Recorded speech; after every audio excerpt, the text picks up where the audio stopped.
I've been with the company now for almost 30 years. I've been in the business for over 35 years. And in my job at Federated Investors, I work as a market strategist. I basically travel the country. I've been in all 50 states in the land over these last 10 years or so. And I go on television, or I go in print, and I share our views as to where we think the stock market and the economy is going. That's what I do mostly, but I also do other studies, to include the one that I've been asked to present to you today, which is about active investing. Federated Investors is an active manager, and investing in a passive world where there's so many passive products to purchase. Now, not knowing for certain what all of your backgrounds are, and I just want to say this to you as well, for the time that we have together, I wish to be as useful as I can be to you. So please, cut me off, raise your hand if there's something you wanted to say or ask about. As I'm not sure what your particular backgrounds are, does everybody know the difference between active and passive investing? Do you all know what ETFs are? Excellent. Excellent. I'm sorry, I was told that I should just make sure. So I put it right there on the table. My company is an active manager. And I will share with you now my study of active investing living in a passive world. No matter what investments that you make, you just need to understand why they behave the way that they do, how to expect them to behave in various instances, so that you know what you're buying, and then you can compare performances and look at their history and figure out, and with your advisor, as to how they fit into an overall portfolio. So I'm going to start by sharing with you the secular shift that is underway in the investing business. My company is a company of mutual funds. We're active managers. You would pick a certain style, and then we would buy and sell as managers to try and maximize your performance given the risk that we are expected to take. Investing in general, how we can invest, the products that we can use to invest, has changed dramatically in the last number of years.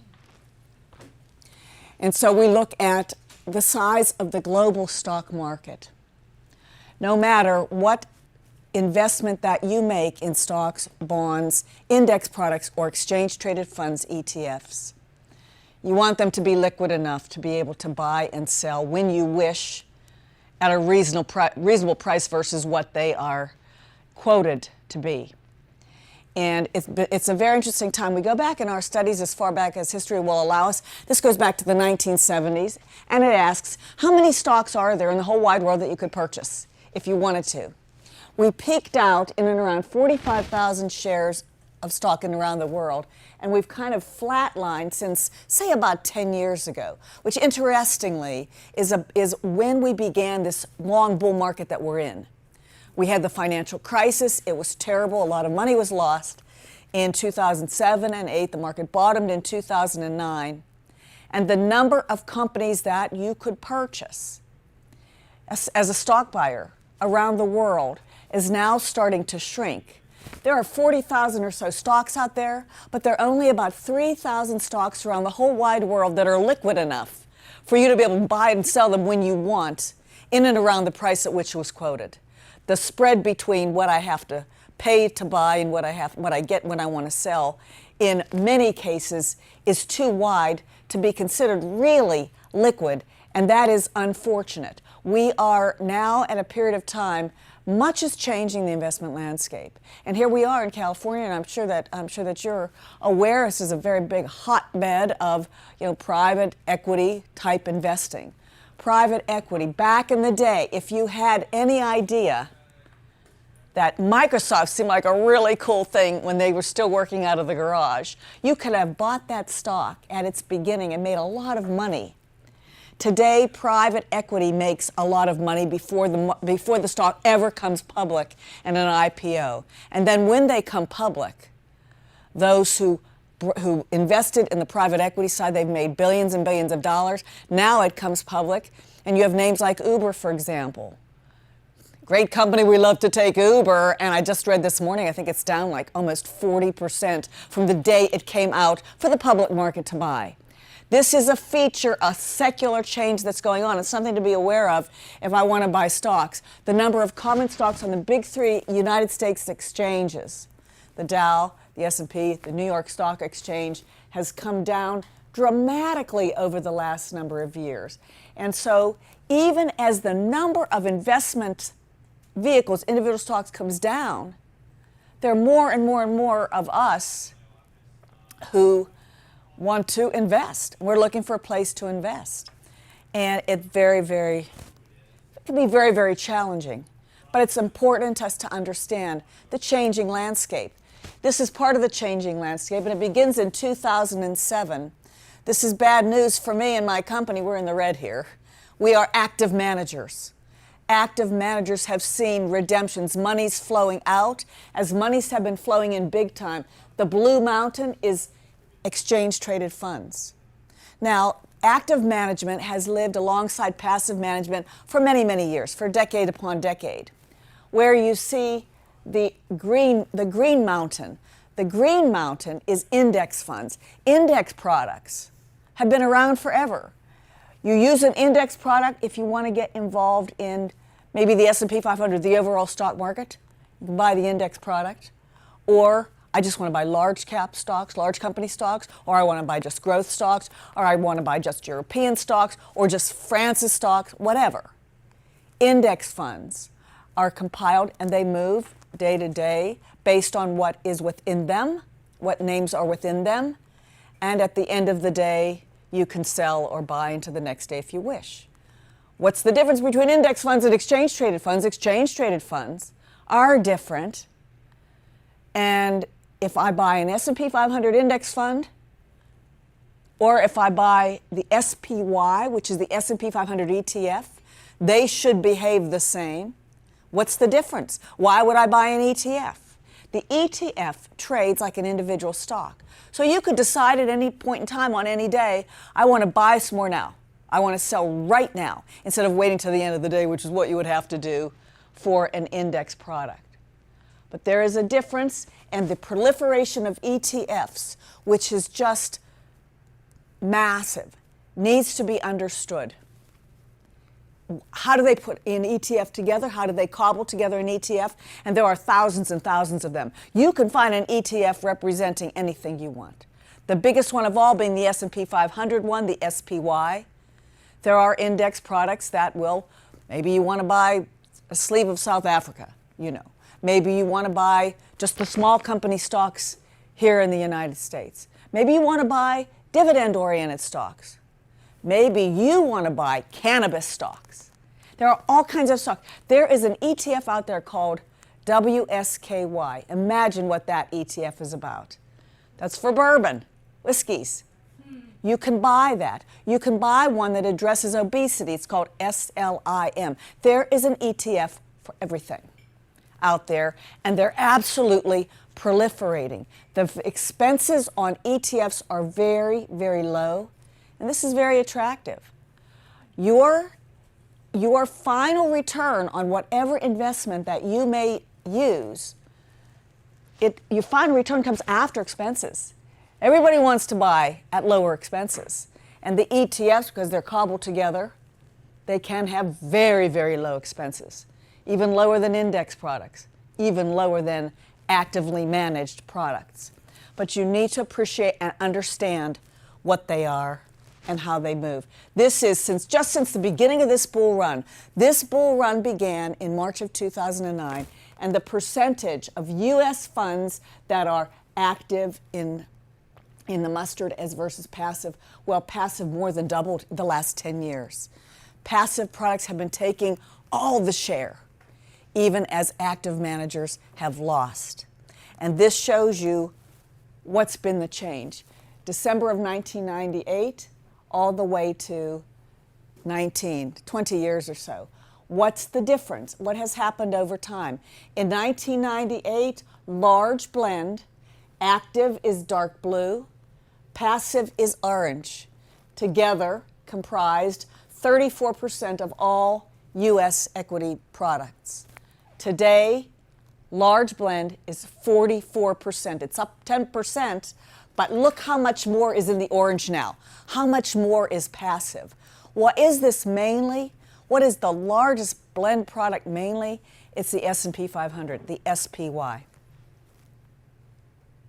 It's the changing face. But still, the open-end active products, that's my company in the blue, Federated Investors and other mutual funds. There are many more funds, many more mutual funds out there now than there are passive funds and exchange-traded funds. You can see how they've grown dramatically, but when you consider how many exchange-traded funds are out there and how many stocks are out there, it's still a small percentage, but it's growing quickly. It is a sea change. How are advisors allocating to client funds? So presumably you're all here because you are a client of Theo's, and as your advisor, she may put together with active and maybe some passive products together. Passive products will give you a nice sleeve of some investment at a very reasonable price and may add active to it. How are advisors allocating their clients' funds? The percentage of global money that is being run passively has gone up dramatically, you can see. The US, 47%. And that's where it's kind of been for several years now. When advisors are asked, they say, I'm really kind of happy with my active versus passive breakdown. In general, when they ask advisors, why do you use active managers? They will say, I use active managers more for the defensive purposes, more for more conservative investments. And that makes a lot of sense. That's appropriate. That's stocks, equities. This is bonds. The same thing happening with bonds. There is lots and lots and lots of money going into ETFs that are fixed income bond ETFs, but there's still a much smaller piece, and truly they don't do as well as the active manager on bonds.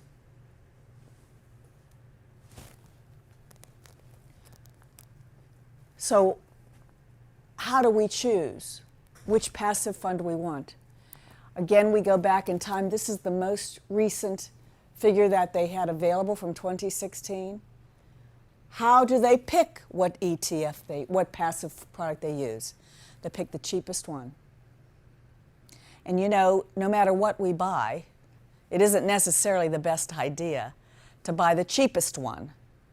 But in a strong bull market, that is what we will do. That is what investors always do in a strong bull market.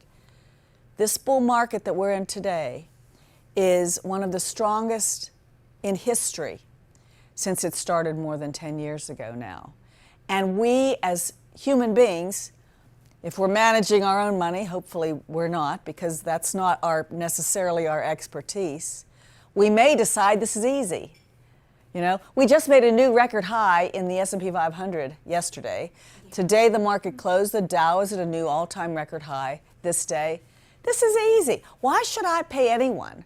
Why should I pay anyone?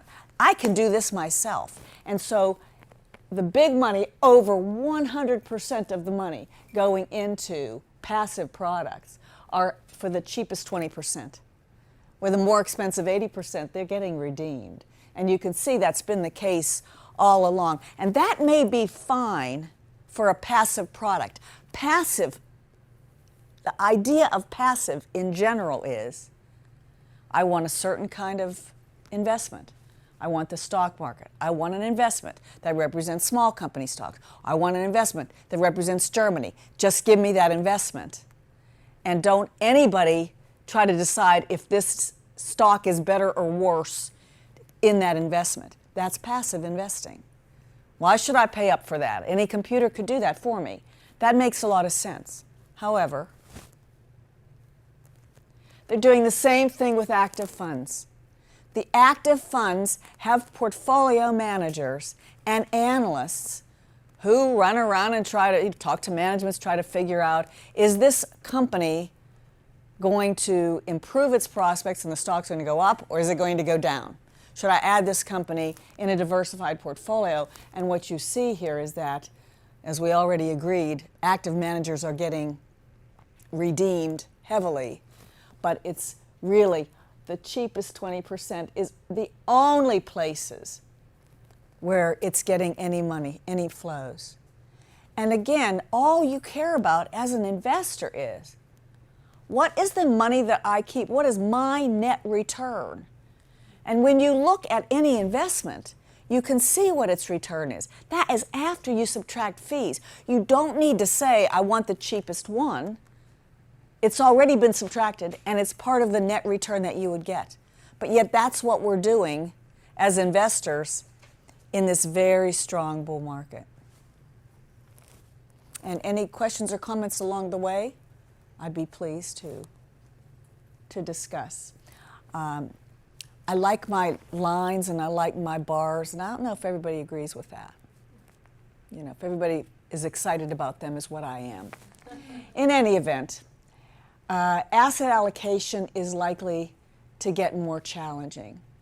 This says, what is the correlation between stocks and bonds historically? There is some level of correlation between the two, but since about 1990,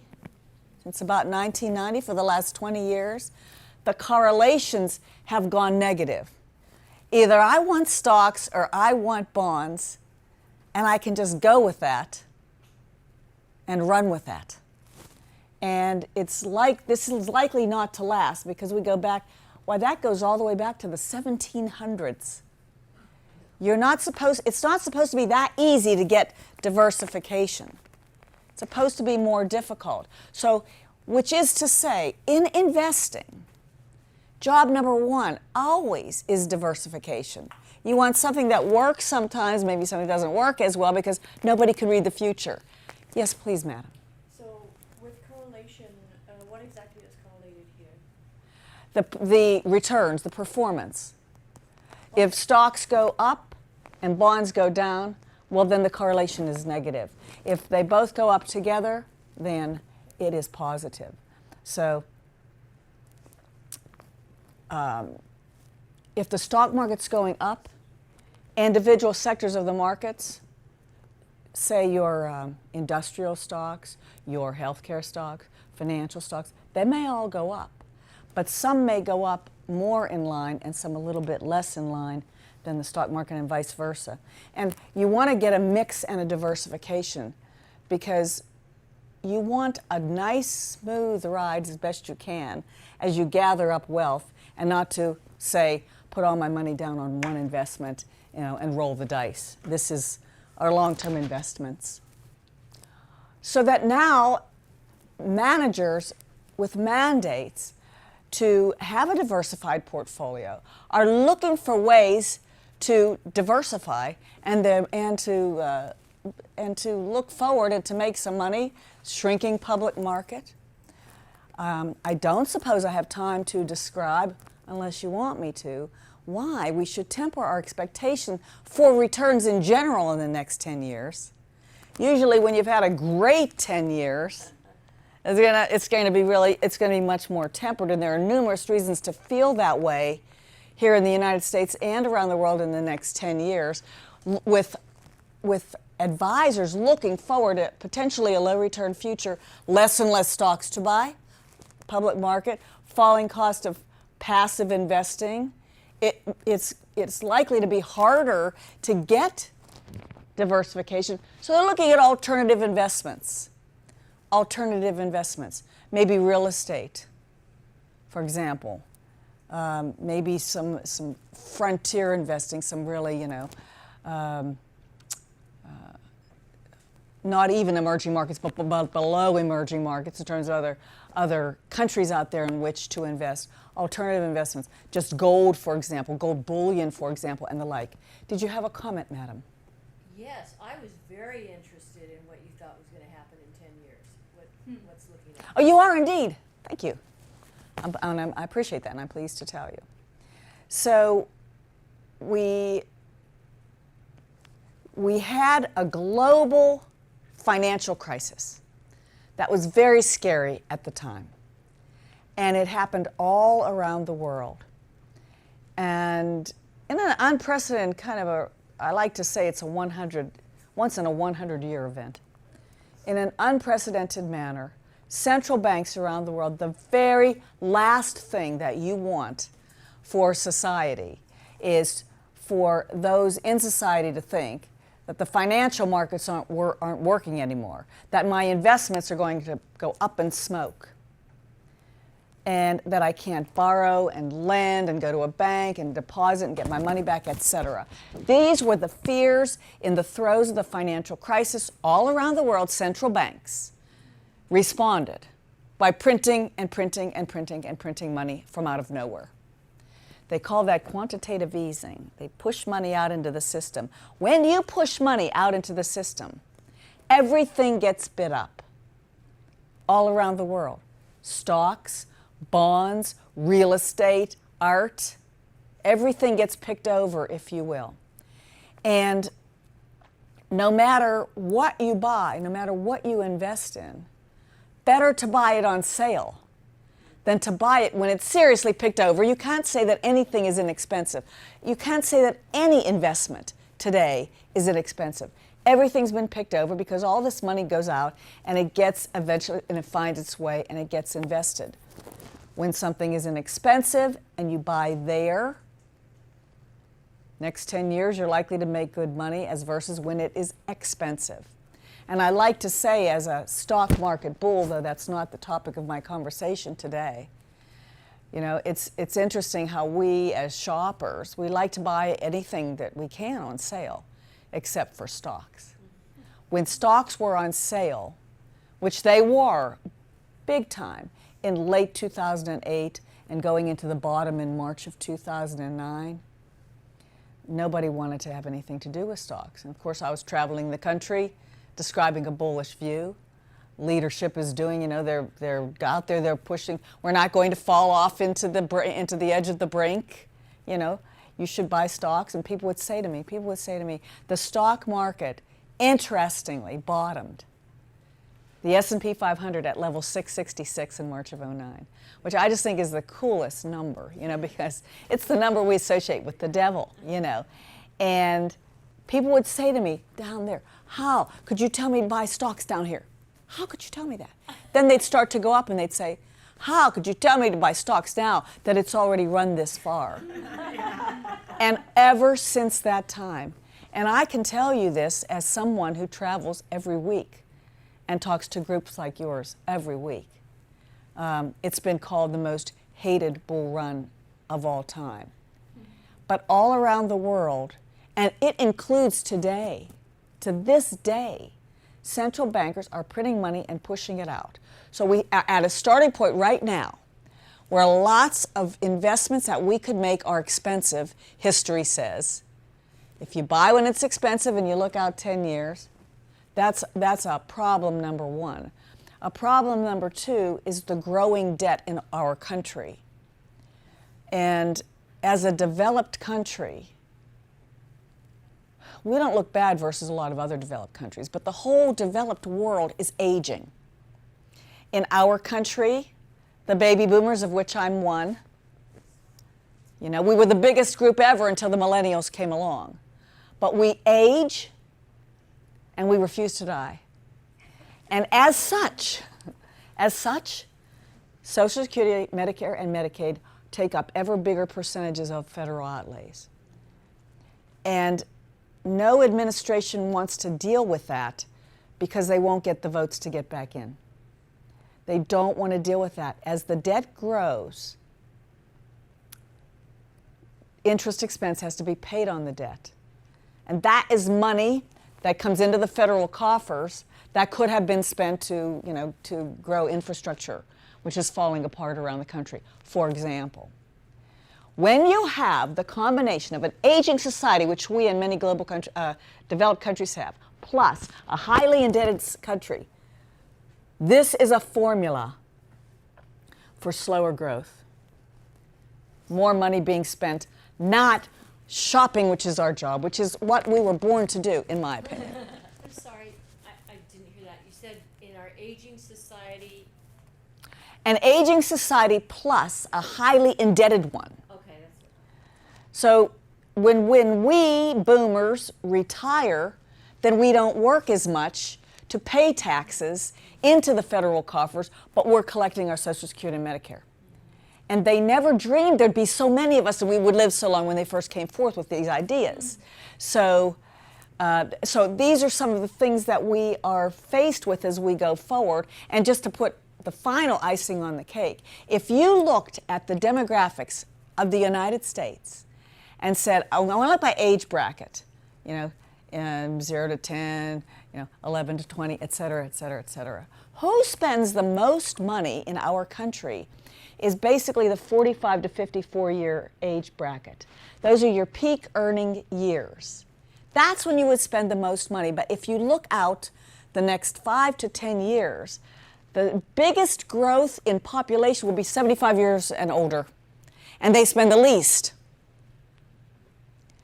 The smallest growth 10 years out is that very 45 to 54 year age group.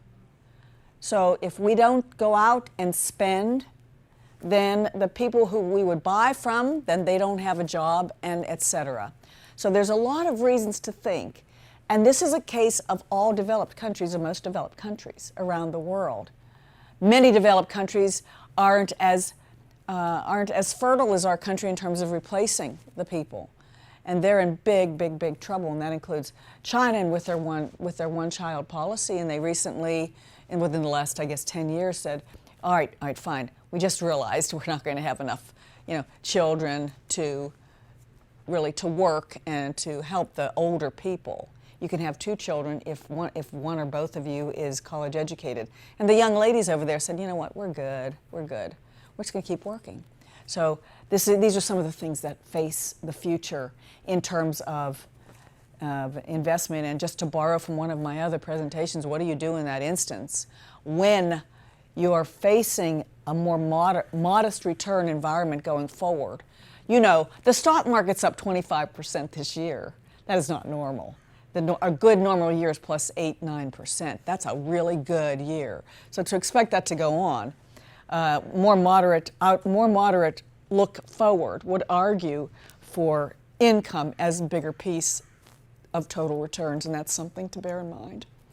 In any event, we now move to, and of course, alternative investments will be less liquid, harder to buy and sell. In case you ever wanted to sell them, it could be expensive to buy, and it could be very hard to get a good price when you sell if you decide to do it when everyone else does. Now we're going to look at performance. No matter what you buy in investments, it's only fair to expect them to have a reasonably long history to where you can say, okay, are you any good at what you're doing? Are you good? And then compare them with others that are trying to do the same objective. So what is the performance of exchange-traded funds, which have absolutely proliferated? So these are the different kinds of investments that you could buy. There are U.S. and international bonds, short-term, long-term. There are U.S. and international stocks. There are muni bonds, bank loans. There's all kinds of investments that you could buy. But the media, when they talk about, which they have for 10 years, active managers, that's us, can't seem to outperform exchange-traded funds.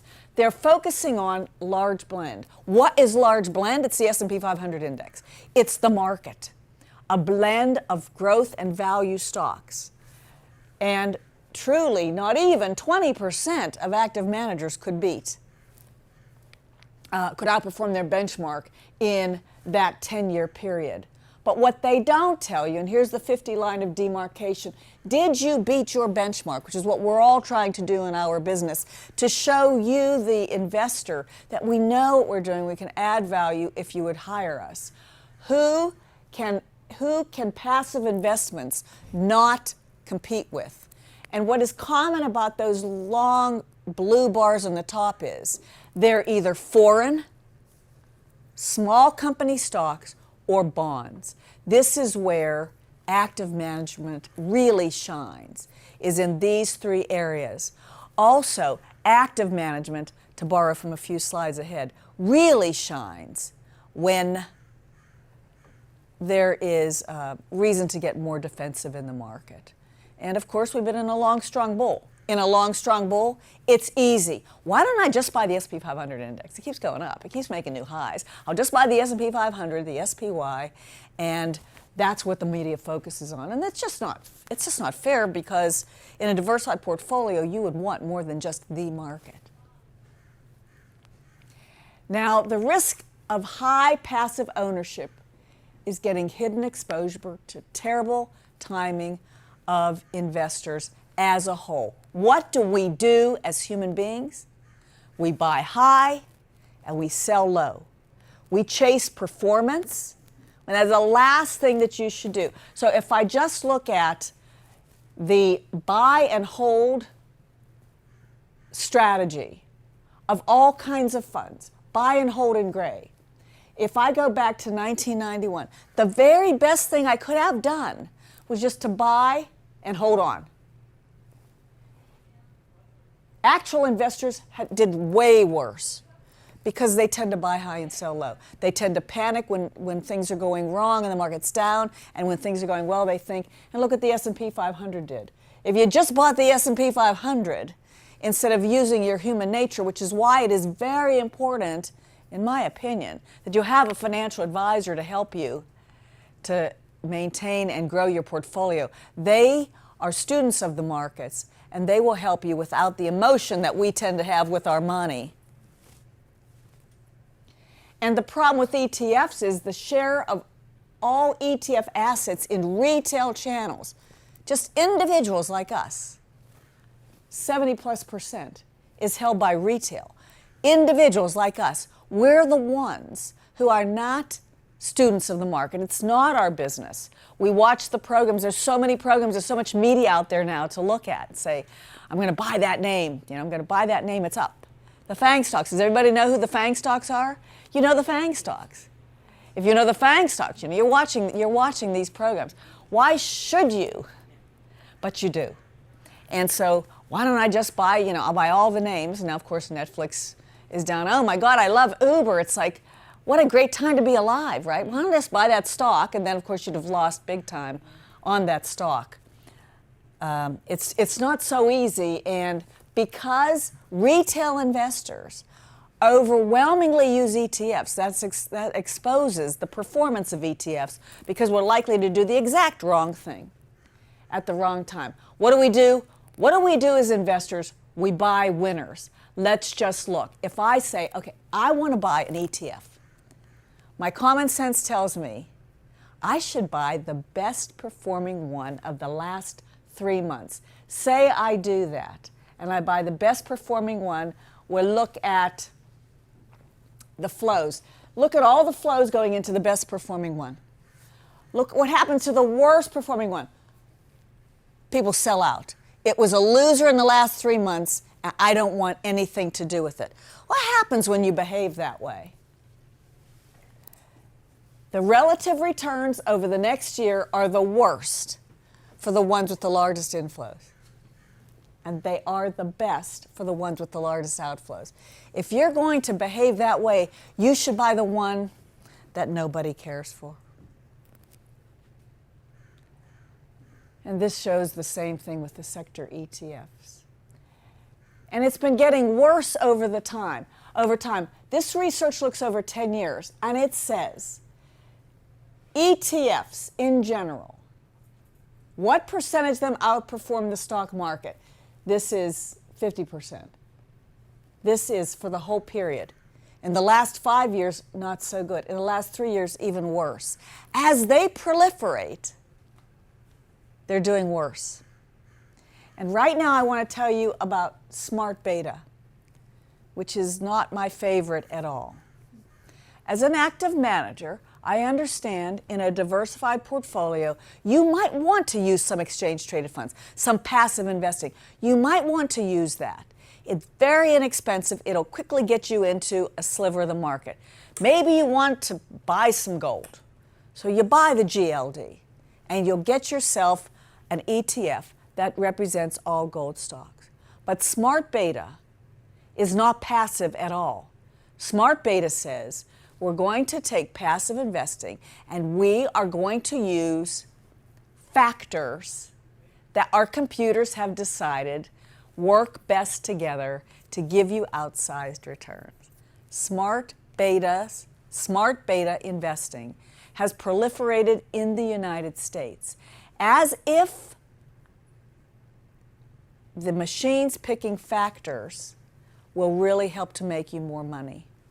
And that is something to really be aware of. Factor-based trading is machines doing the trading. Today, 90% or more of all trades in the stock market are done by a computer and not by a human being. And the computers are all calculating and using the same decision rules, many of the same decision rules. So do you remember the fourth quarter of last year? Don't know how close you watched the market. The fourth quarter of last year was a really bad quarter. We fell 20% in about 6 weeks, which is really rare. And we didn't fall in the stock market because it looked like we were heading into recession and earnings were going down. We just fell. Why did we fall? Why did we fall? And at that time, I travel all the time. I have CNBC on in the morning. You need to stay up on top of matters before you meet your clients. And I'm watching talking heads like me. I get to go on sometime. And they say, "What's up with the market?" And one would say, "Well, I don't know. The fundamentals look really pretty good." I'm going to say it's the Mueller report. Now here I am in some random city, at some random hotel, screaming at the TV. How dare you say that? What do you know that's news on the Mueller report? Because everything we knew about Mueller yesterday is already reflected in the stock market. Others said it's our central bank. They're going to be raising rates too far. What do you know? That's news. They're just coming up with this out of nowhere. The trade war. The trade war. Anybody watch Maria Bartiromo? Anybody? We got one. She had me on her program a couple weeks ago. And it was a down day in the market. I feel badly for these people because every day the market may go up or down and they need to find the reason for that very day. Linda, what's up with the stock market?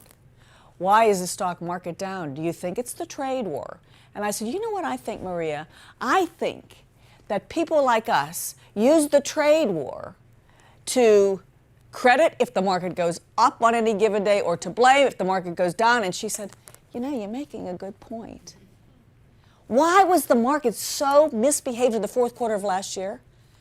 Is because of factor-based trading, because of momentum-based trading. One day, the market goes down and the machine sells.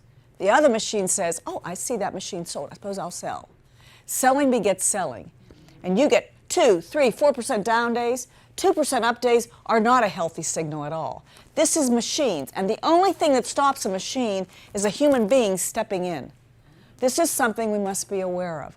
Smart beta products, based on factors, you may find a good smart beta or a good ETF. Just understand how much it trades on a daily basis. Because if it doesn't trade enough, and you decide you want to get out one day, there's a decent chance that a lot of the other people holding that ETF will want to get out too. And the difference between the price you get for that ETF, which is one entity, like a stock, but it's composed of a bunch of stocks. It has its own life once it becomes an ETF, and it may sell above or below the value of the names within on any given day. That's something to be aware of. And it's a problem with smart beta. Can ETFs contribute to systemic risk? Systemic risk, the kind of risk that ripples through an economy, such as we had when the financial crisis occurred and brought down Lehman Brothers, for example, and brought down, whole companies, for example. Can ETFs contribute to systematic risk? How can they? These are the important things to remember. When you have market stress, if you have a time of market stress and you want out of an ETF, you will likely see higher volatility because others want out as well, particularly if the names within are illiquid.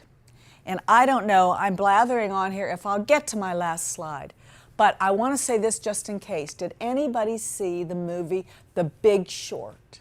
I did. Yes. So much fun. Wasn't that fun? I thought it was an excellent, just an excellent movie for explaining to the average public what happened. Now, Michael Burry was played by Christian Bale in The Big Short. Michael Burry, just as the movie showed, he was about to go out of business because he knew the housing bubble was going to burst. But when you see a bubble that you know will burst, you can't know when it's going to happen. And praise the Lord, he was still around when it did burst. He made $200 million for himself and $700 million for his constituents. And that was more than 10 years ago, 11, 12 years ago now. I want to see it again. It was so much fun, that movie. In any event, he went quiet since then, until recently. He did an interview on Bloomberg, and he said the next bubble will be in passive investing. The problem being, passive investing, like index investing, this happened, I've seen this before because I've been around for a long time. Before the tech bubble burst in 2000, index products were all the rage. I don't need an active manager. It's just so easy. I can do this myself. If everybody buys the same ETF, say they want to get out one day, and in his interview, you could call it up on Bloomberg and listen. You could read about it if you wish. He called out the SPY, the S&P 500 ETF, the biggest one of all, which, as an aside, as an investor, if I'm a brand new investor and I want to get in on the market, you could do a lot worse than to buy the SPY. It gets you involved in the whole stock market. That's meant to be a core product that you would buy and sell around. That's your core holding, and it trades at a 2,000% annualized turnover, which is ridiculous. People are buying and selling and buying and selling and buying and selling something that's supposed to be a core product. But the thing about an ETF is, once they put together, one day, the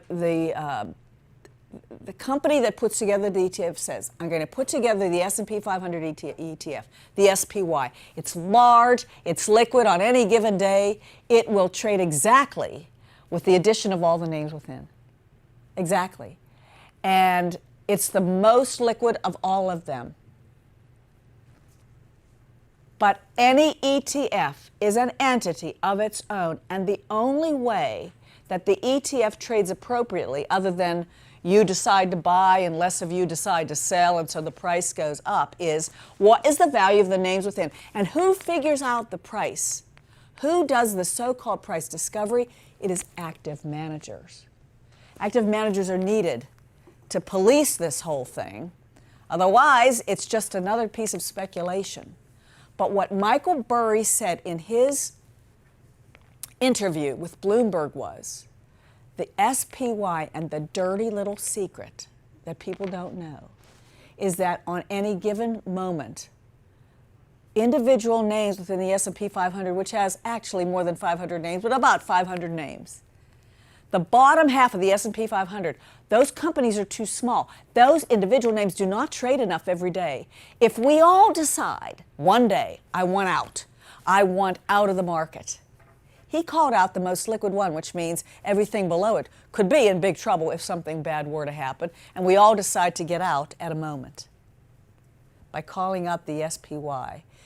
His words on this, his final words, and I move on. His final words on this subject was, as ETFs and passive investing proliferate, the theater gets bigger and bigger, and the exit door remains the same. Something to bear in mind. Diversification is job one. Understand the liquidity of what you own. But wow, to call out that one, correlated exposures, you can get very high levels of concentration. You know, if I think it would be really cool to buy wearable devices, there is an ETF out there. It's called WEAR, Wear. Say I decide to buy WEAR, and think it's a cool thing to own. Do we do whatever we want with our money? And then maybe someday somebody figures out that it actually, causes cancer. Oh my God, and all the stocks go down, and we all want out. They're highly correlated, every name in that one. Just something to be aware of and how that will affect. But by far the biggest players today are income funds, because ever since the financial crisis, to include very most recently, the stock market may be making new highs, but your average investor has been a nervous Nelly all along. It's what we in the business call climbing the wall of worry, and we want income. I am your typical aging baby boomer. I'm supposed to want to retire, and I want income, and I want reasonably safe income, and I would always go to the U.S. government bond for that income. Today, if I give my money to the government for 10 years, I won't even get 2%. And that's not enough money. I want to live off my income. And I want to have a portfolio, something to give off to my heirs whenever I should pass on. So we look for yield in other places.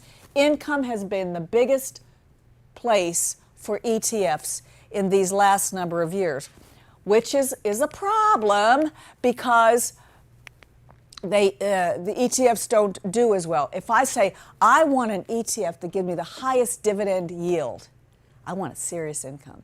And it compiles together the stocks with the highest coupon. Dividend yield, the dividend divided by the stock price, may be really high. And it looks really good, and it may be because that company's in big trouble and they're about to cut their dividend. That's what price discovery does. That was an active manager figures out, and that is an exposure, because what do we do as human beings? When the price goes up, then we want it. When the price goes down, then we sell it. Why do we do that? We take a sale on everything else, maybe not Jimmy Choo's, but you understand what I'm saying. Why would a Jimmy Choo, what's up with $1,000 for a pair of shoes? I got mine for 200. No, you didn't. We should go shopping together. I never get a deal. I never ever get a deal. And that's what this chart shows as well. That historically, still, ETF flows are flowing into the defensive zone. And they're going to buy things, they will buy things that maybe are not the best for income because they're using a certain factor. Just understand what you're buying when you do. I'm sorry, did you want to take a picture of that? Oh, I got a great snapshot of it. Thank you. Increasing passive ownership across the S&P 500. Vanguard, everybody knows Vanguard. Today, Vanguard owns 99.8%, more than 5% of almost all stocks in the S&P 500 is owned by Vanguard. That is passive investing. And if you think you need to buy Apple stock, you almost guaranteed to own it already, no matter what you have. Yes. Apple stock, second to Microsoft, it's everywhere. When I was doing my research on this, I read about Exxon, the big oil company. Exxon is owned in value ETFs and in growth ETFs. You own Exxon. You own Apple whether you think you own Apple or not. Do you need to buy the FANG stocks? You can buy the FANG stocks. They're changing the entire landscape. What a time to be alive, you know. It is, but just important to bear in mind, these are proliferating. And because these are proliferating, Jack Bogle, the father of index products, it's in my end, I'm watching my time get away from me, said, please, active managers, please stay active. Because if everybody goes passive, it will be catastrophe and chaos. Those were his words. It is important to be aware, Crowded theaters could be a problem if we all want out. This is the turnover of the SPY I told you about, 2,000%. Understand from whom you're buying. What is their daily volume? Daily volume is very important. You bought a so-called liquid investment, make sure that it's liquid. But I mean, a 2,000% turnover, that's terrible. That's not investing at all. And when buying smart beta, and I spoke of that, be aware. Be aware. Now, smart beta, which is this one, this black one, all other ETFs, a real passive ETF is a fine idea for a sliver of your portfolio. But a so-called smart beta, be sure you understand what the daily liquidity of that smart beta product is. Look at their long-term horizon of performance and check and see how they did versus a fair benchmark for them. Smart beta will typically own companies in the so-called large cap area, the mega cap stocks, the biggest stocks of all the apples of the world. Nobody can own enough to move that. It's just so huge. The big stocks, not really that much of a problem. And again, the small cap stocks. There's so many small cap stocks. That's why active managers do better there, because you can't really do a decent small cap ETF and outperform, and that's where the active manager will tend to shine. But for sufficient liquidity, my research says they should do at least 10 million per day in volume in case you should ever want to get in or out. The rise of quant investing. Factor investing I spoke to you about. That's the dark blue line. It's gone up dramatically. It's all the rage these days. We're supposed to be investing on the fundamentals of companies. And many are investing. Machines are investing. They haven't a clue what the company does for a living. It's in a certain industry based on factors we should buy or sell, and that may not necessarily always be the very best idea. Record correlations suggest algorithmic trading. Look at the correlations. This goes back to 2009. Everything goes up together or it goes down together. When they put an ETF together, when they first start to put an ETF together, it's like a closed-end product. Don't know if you're familiar with a closed-end fund. They put together the names within, and they call that ETF by a name. Then they put it out into the marketplace, so many shares of the ETF, and we may buy them. And then as time passes, you may decide you want to sell, and you may decide you want to buy more, and we pass them amongst each other. If someday we, or the people in the other two breakout sessions, I'm always nervous when there's others to compete against for a breakout. But I got my quorum here. I got a nice quorum here. If they decide, we want in on this ETF. There aren't enough shares now because we refuse to budge. We will not sell our ETF. They'll have to issue new ones. A secondary offering.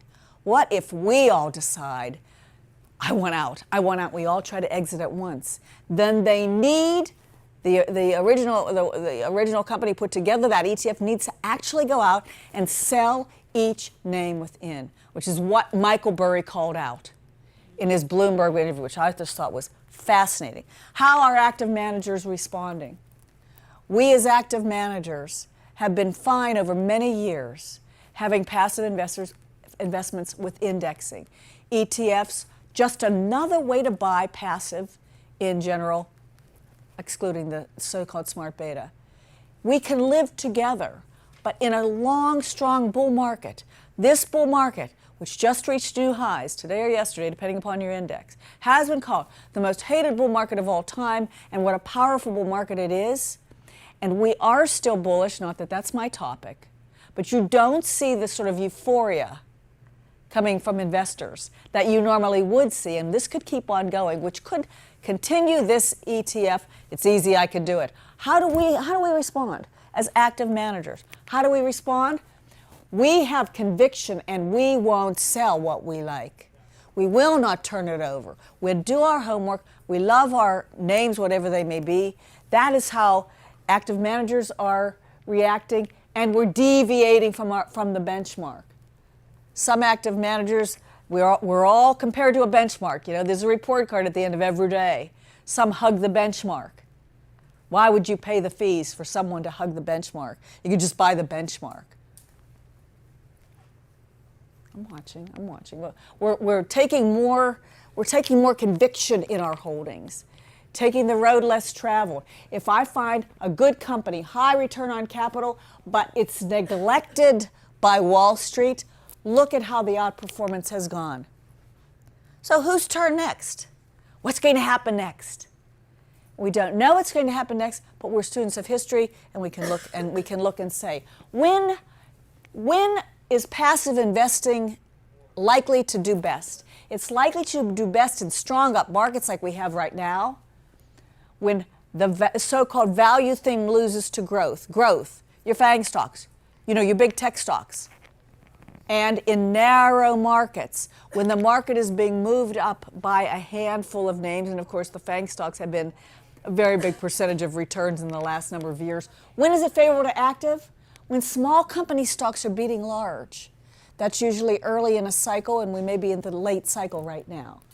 when international beats the S&P 500 because passive can't figure out how to pick amongst all those countries and companies within flat or down markets and a single leadership theme like we had in technology before that bubble burst. The return of stock picking. When sectors are more differentiated than stocks, you could buy any stock as long as you pick the right sector. If tech is the rage and I just buy any tech, but when stocks are more differentiated than sectors, that's when you like a stock picker. Dear. Passing a few in the interest on time. Early cycle, late cycle. Where are we on the economic advance? Early cycle, everybody looks good. Everybody's a winner. I can buy stocks. Late cycle, it's going to be harder to pick the winners. That's when active tends to do best. And this shows you some of the better numbers. They will tend to take turns. Here's passive. Uh-oh. Let's all have an amen for them passing through and active being on top again. Can I have an amen? Amen. How will this story end? Passive's already here. Time to make the announcement. 2 quarters ago. Okay, how will this end? Now it has to do with generation. I do have just a few minutes left, yes? Yeah. And so this says, this is a survey, and they said, depending upon your generation, do you think you can manage your own money, or do you really feel like you need an advisor? Here's the millennials. Who needs an advisor, right? They just got into the working world. Too easy. Here's where all the money is, though. Boomers and silent generation, these people, we understand that we need a professional to help us invest. It's not always going to be easy. And in fact, the vast majority, 80% of all investable monies, investable assets, are held by boomers and the next older generation. So we all are very keen to watch how the vastly huge millennial generation will advance. We want to get their business, but still it's going to be a while before they gather up the sorts of money that we have. How will this story end? The case for active over passive rests on 4 basic pillars. Let not the size of index funds get to be too unwieldy. Everybody's on the same side of the boat. There's only one other way to go. Low nominal growth, as we suggested, the lady who had to leave. Low nominal growth environments will create an environment for active, and that's what we may be looking at in the intermediate term. And more complex instruments are probably less efficient than the academics will have you believe. That's a shout out to my smart beta comments to you. And prospects for peak margins and multiples. This is about the best it's going to be in the economy. You're going to want your stock picker. Final 2 slides. Jack Bogle, If Everybody Index. Record, ETF inflows have created massive systemic risks. His own words. May he rest. Michael Burry, Christian Bale, The Big Short, said, and now passive investing has removed price discovery. That's what active managers do from equity markets. And that is what is required. That is required. You really need individual security level analysts. This is like the bubble, he said, that led to the great financial crisis. He was silent for a long time. And now he's speaking again. There it is. These were his exact words. So I wish to thank you very much for the chance to talk with you this day. God bless you all. Thank you. Thank you.